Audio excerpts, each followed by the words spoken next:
২০০০ সালের পরে জন্ম নেওয়া তরুণ প্রজন্ম এখন এমন এক দুনিয়ায় বাস করছে যেখানে মানুষের কণ্ঠ, চেহারা, এমনকি চিন্তা পর্যন্ত কৃত্রিমভাবে তৈরি করা যায়। আপনি হয়তো জানেন না, আজকের আর্টিফিশিয়াল ইন্টেলিজেন্স বা এআই এমনভাবে মানুষকে নকল করতে পারে যে বাবা পর্যন্ত নিজের সন্তানের আসল কণ্ঠকে চিনতে পারবে না। এমন প্রযুক্তির যুগে যদি দাজ্জাল আসে, যে সত্য মিথ্যার সীমা ঘোলাটে করে দেয়, বদলে দেয় হক আর বাতিলের সংজ্ঞা, তখন কি আমরা চিনতে পারব কে সত্য আর কে ভ্রান্ত? বর্তমানে কেউ কেউ মনে করেন দাজ্জাল কোনো মানুষ নয়, বরং আগামী দিনের আরও উন্নত প্রযুক্তি হবে দাজ্জাল।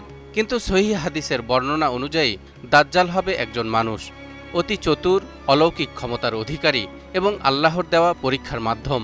নবী করিম সাল্লাল্লাহু আলাইহি ওয়াসাল্লাম বর্ণনা করেছেন, দাজ্জালের এক চোখ হবে অন্ধ এবং সে এমন কিছু করবে যা মানুষকে তার ঈশ্বরত্বে বিশ্বাস করতে বাধ্য করবে। এক হাদিসে বলা হয়েছে, সে মেঘকে আদেশ করবে বৃষ্টি দিতে এবং জমিকে আদেশ করবে ফসল ফলাতে। এখন প্রশ্ন হচ্ছে, দাজ্জাল একজন মানুষ হয়ে কিভাবে এমন কিছু করবে? এটা কি প্রযুক্তির সাহায্য ছাড়া সম্ভব? দর্শক, এখনকার প্রযুক্তির দিকে একটু তাকান। এআই এখন মানুষের মুখ নকল করে ভিডিও বানাতে পারে, যেমন ডিপফেক; ভাষা নকল করে কথা বলাতে পারে, যেমন ভয়েস ক্লোনিং; রোবট এখন অনুভব করতে পারে এবং চ্যাট জিপিটির মতো এআই এখন লাখো মানুষের চিন্তা নিয়ন্ত্রণ করতে সক্ষম। দাজ্জাল যদি এইসব প্রযুক্তির সর্বোচ্চ রূপে হাজির হয়, তাহলে কি কি অলৌকিক কাণ্ড ঘটাতে পারে একবার ভেবে দেখেছেন? ধরুন, দাজ্জাল এমন একটি এআই সাম্রাজ্য গড়ে তুলল যেখানে মানুষ তার ভিআর ওয়াচ বা ভার্চুয়াল রিয়েলিটির চশমা দিয়ে জান্নাত দেখে, অথচ বাস্তবে সেটা একটা ধ্বংসস্তূপ। এ কারণেই নবী সাল্লাল্লাহু আলাইহি ওয়াসাল্লাম বলেছেন, দাজ্জালের এক হাতে থাকবে জান্নাত, আরেক হাতে থাকবে জাহান্নাম। কিন্তু প্রকৃত অবস্থা হবে সম্পূর্ণ বিপরীত।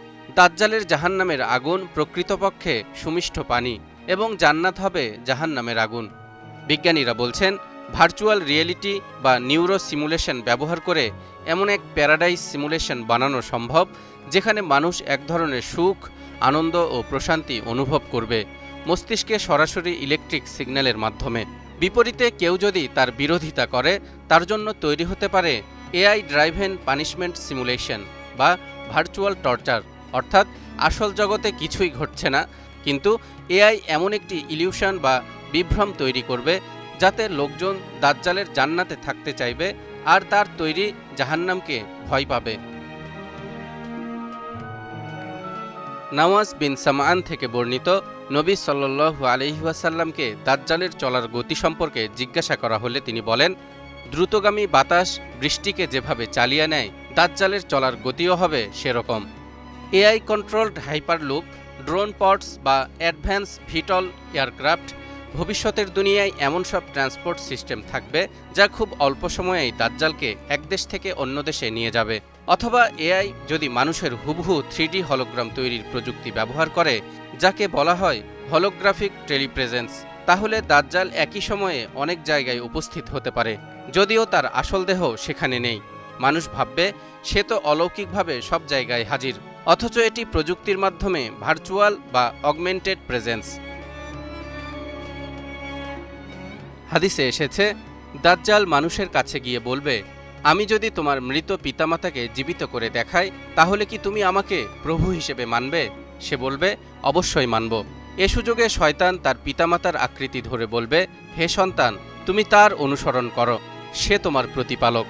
গবেষকরা বলছেন, এআই, রোবোটিক্স, ক্লিনিং, ডিপফেক আর নিউরাল ম্যাপিংয়ের মাধ্যমে ভবিষ্যতে এমন মানব সদৃশ রোবট তৈরি করা সম্ভব যা নির্দিষ্ট মৃত ব্যক্তির মুখ, কণ্ঠ এবং স্মৃতি নকল করতে পারে। জিপিটির মতো মডেল দিয়ে সেই রোবট কথা বলবে যেমনটি ওই মৃত ব্যক্তি বলতো, ফলে উপস্থিত জনতা মনে করবে, আরে সে তো আসলেই জীবিত হয়ে উঠেছে।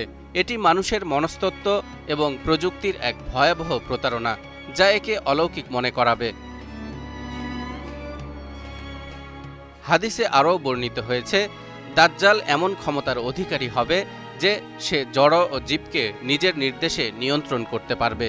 বর্তমানে আমরা দেখতে পাচ্ছি আইওটি বা ইন্টারনেট অব থিংস প্রযুক্তির মাধ্যমে আজকের জড়বস্তু যেমন দরজা, আলো, গাড়ি, এমনকি ফ্রিজ সবকিছুই এআই এর মাধ্যমে নিয়ন্ত্রিত হচ্ছে। অন্যদিকে গবেষণায় দেখা গেছে এআই এনহ্যান্সড অ্যানিম্যাল কন্ট্রোল প্রযুক্তির মাধ্যমে ব্রেইন চিপ বা আল্ট্রাসাউন্ড সিগন্যাল দিয়ে পশুর আচরণ নিয়ন্ত্রণ করা সম্ভব।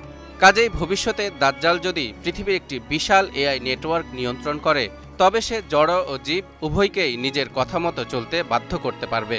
এক কথায় দাজ্জাল আর্টিফিশিয়াল ইন্টেলিজেন্সের এমন একটি অ্যালগোরিদম বানাতে পারে যা মানুষের ঈমান, চিন্তা এবং অনুভূতির উপর ব্যাপক প্রভাব ফেলবে। সূরা নিসার ১২০ নম্বর আয়াতে ইরশাদ হচ্ছে, ইয়াইদুহুম ওয়া ইউমান্নিহিম ওয়া মা ইয়াইদুহুমুশ শাইতানু ইল্লা গুরুরা। সে তাদেরকে আশ্বাস দেয়, মিথ্যা প্রলোভন দেয়। বস্তুত শয়তান তাদেরকে যে আশ্বাস দেয় তা প্রতারণা ছাড়া আর কিছুই নয়। এই আয়াতে যে আশ্বাস বা প্রতিশ্রুতির কথা বলা হয়েছে, আধুনিক যুগে এটা হতে পারে ডিজিটাল ইউটোপিয়া, যেখানে দাজ্জাল মানুষকে দেখাবে কারো দারিদ্রতা থাকবে না, রোগবালাই থাকবে না, সবাই সুখে থাকবে, কিন্তু তার বিনিময়ে দিতে হবে ঈমান, অর্থাৎ দাজ্জালকে প্রভু হিসেবে স্বীকার করে নিতে হবে। এই ধরনের প্রতিশ্রুতি আজকের সোশ্যাল মিডিয়া অ্যালগোরিদমও দিয়ে থাকে। মানুষ বুঁদ হয়ে পড়ে থাকে স্ক্রিনে। ডিজিটাল দুনিয়ার সব মিথ্যা প্রতিশ্রুতি ও অলীক কল্পনাতে বিভোর হয়ে মানুষ আর বাস্তবতার আলোকে ভাবতে শেখে না। বিশ্বাসের জায়গায় তখন শুধুই ভর করে ডেটা ও ট্রেন্ড। কিয়ামতের আগে দাজ্জালের ফিতনাকে সবচেয়ে ভয়াবহ ফিতনা হিসেবে উল্লেখ করেছেন রাসূলুল্লাহ সাল্লাল্লাহু আলাইহি ওয়াসাল্লাম। তিনি বলেছেন, তোমাদের ক্ষেত্রে দাজ্জাল ছাড়া অন্য কিছুতে এত বেশি ভয় আমাকে দেখানো হয়নি। কাজেই দাজ্জালের ফিতনা থেকে বাঁচতে হলে রাসূলুল্লাহ সাল্লাল্লাহু আলাইহি ওয়াসাল্লামের নির্দেশিত আমল করতে হবে।